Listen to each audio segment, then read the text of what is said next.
What's up, YouTube fam? It's Baby from TheZenDoc here. And in today's video, I'm going to be sharing with you kind of an interesting 3D abstract clay art. I have never done abstract clay art like this before. If you've seen any of my old videos or any of my other videos, you'll know that I tend to do a lot of more sculptural wall art. And I I will say this was an interesting experience for me. I truly enjoyed pushing myself out of the box to do this, and I'm looking forward to doing something more or doing more like this. I'm sure you can also see a lot of other replicas in front of me. And so what I have done is cast this 3D art in silicone. So this is the silicone mold right here. Which has allowed me to replicate it in resin. So I've got like glow in the dark pieces. Um, I've got just like interesting pieces. Um, some of these are also, like framed. Um, and so I'm just really excited to share a lot of the behind the scenes process and the knowledge that I have gained, and maybe just show off, some of these pieces because they're really incredible. And, you know, as much as I learned from this process, just put that information out there for anyone who will find this helpful in case you're interested in dabbling in this kind of art. It's very interesting. It could be fun. It could be just something that you're doing for yourself. And so if you're interested in and so if you're interested in learning more about, the process and how all of this came together, let's get into it. Oh, before we jump right in, if you haven't subscribed, if this is the first video of mine you're seeing, or if you've seen any of my videos and you've not subscribed, what are you doing? Please support your girl. Hit that subscribe button, turn on bell notifications so that you're always, in the know when I have a new video up. I promise you, I'll always put out tons of inspiring videos, and I'm always willing to share my journey and my knowledge with you. So just please, please, please support your girl. Thank you.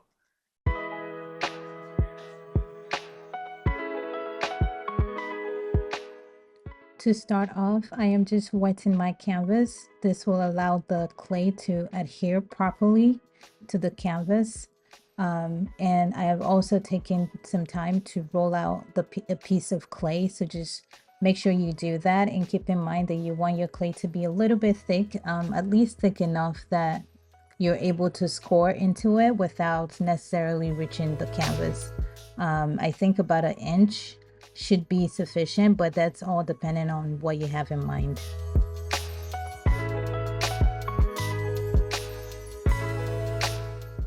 So I was inspired to do this because I wanted to make art that had sort of straighter edges that I could actually frame. I wanted to be able to frame one of my pieces. And the idea for the art originally was based on Nigerian tribal marking. If you are not aware, I am originally from Nigeria. But as you can see in the photo, I did not really like how the art was coming along, and so I ended up just scrapping that idea for something completely abstract. I will say one thing I learned really quickly is if you're not completely sure of the direction you're going, do not press in too deeply, as I'm currently doing.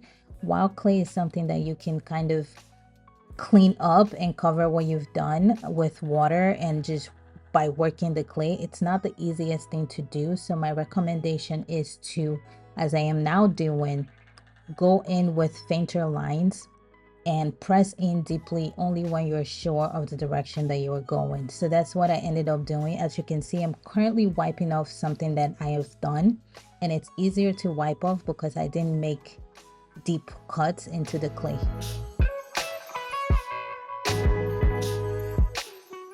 In terms of technique, I would say keep your clay wet, as that is what allows it to be pliable and allows you to be able to quickly erase mistakes. It's great if you're someone who can sketch in advance what you're trying to do, but I was working completely abstract, which is something that I really enjoy to doing.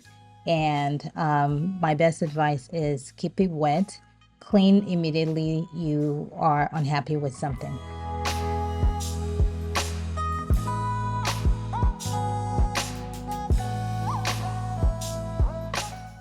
Clay is quite dense, and keep in mind that I kept it quite moist or even wet while I was working with it, so it got to absorb quite a bit of water. And so I waited about 5 days for it to fully dry before proceeding to the next step, which is sanding off the roughness and getting it to look smooth.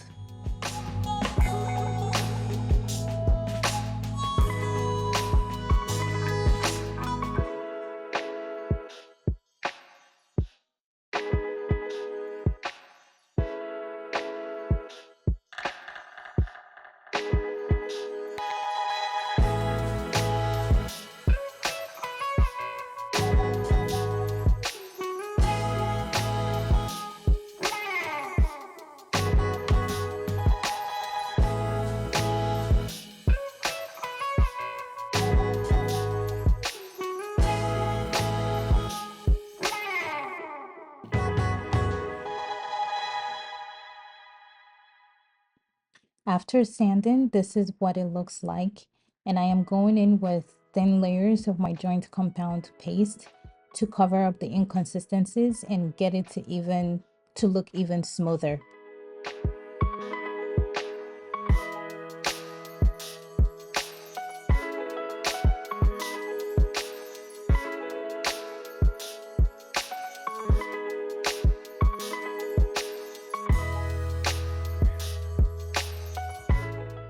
After letting the joint compound dry, this is how it came out. I truly love and adore it. Don't forget to seal it with a varnish, whether matte or glossy, depending on your preference. But this is a great idea for you if you're looking for simple, easy, abstract clay art ideas and inspiration. Feel free to give this a try.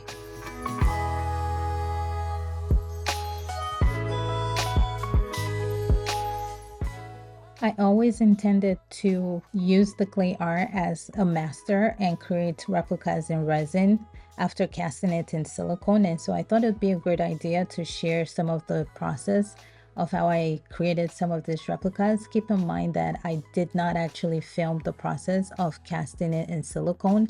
I have shared 2 recent videos of how I cast my 3D art in silicone. So if you're interested in seeing that, definitely check my channel. I'll also link it to this video.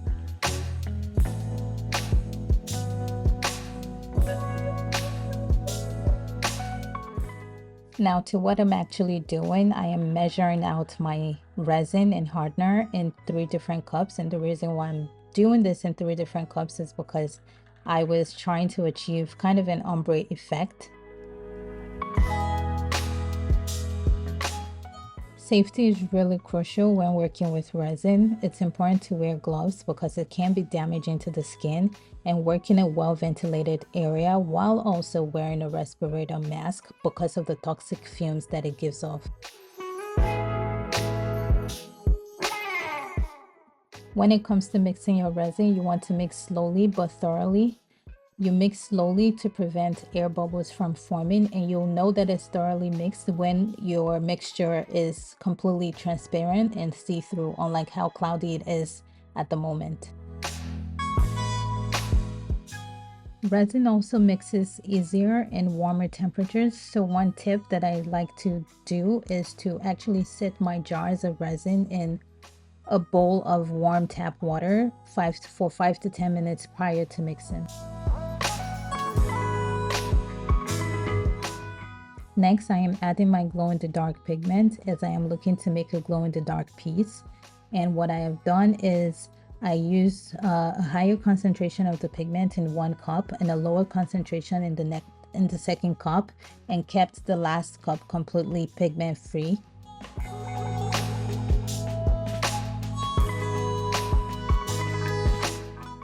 I layered my pours again because I was aiming for an ombre effect with this piece.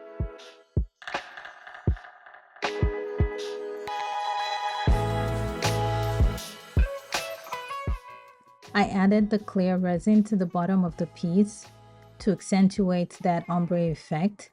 And while it looked great at the onset, I will say that it ultimately did not come out the way I wanted. And that's because I was using a deep pour resin as opposed to a standard resin. And the difference here is that deep pour resin stays liquid for hours, which gives the colors more time to mix into each other. And so that was something I learned from this process. And to create an ombre effect going forward, I would highly recommend you use standard resin.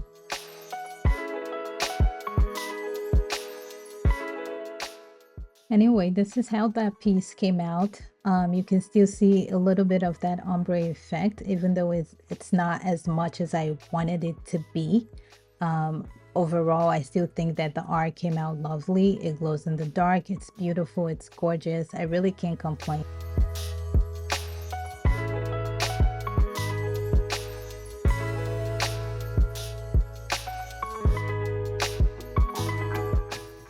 For this next piece, I'm using some standard resin, and I thought it'd be fun to mix two colors together, namely black and white. Once again, I'm mixing them in 3 measuring cups, as I think that would help the effect that I am looking to achieve.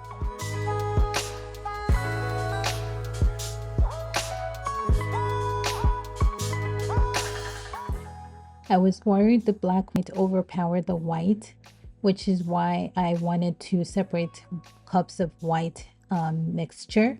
But honestly, it's not necessary.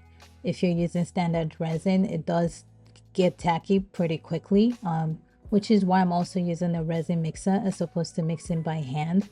This is a much faster process, and I highly recommend that you use a mixer. It's really affordable to get on Amazon, and it really does go a long way to relieve the stress that comes with continuously mixing resin.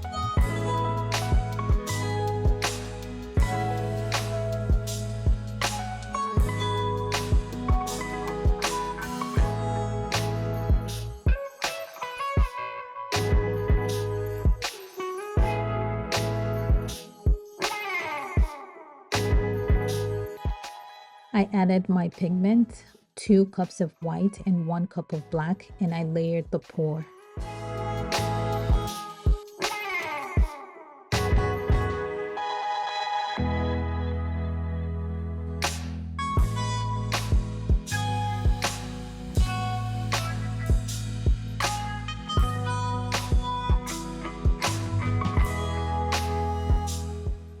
Because I was working during a heat wave, the resin did get tacky faster than I expected or anticipated, and so I didn't really get the chance to swirl the colors together as much as I would have liked.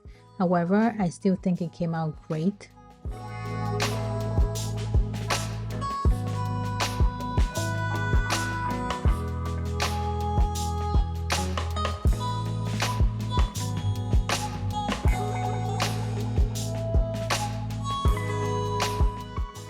This is how it came out. It looks stunning. Like I mentioned earlier, I would have loved to swirl those 2 colors together at the point where they meet, but overall it was just better for me to not ruin the art since it was starting to get tacky.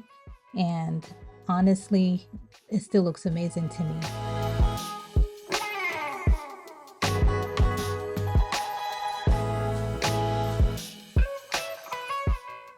I also had clips of a few other pieces that I worked on, and I thought it'd be great to share them here as well.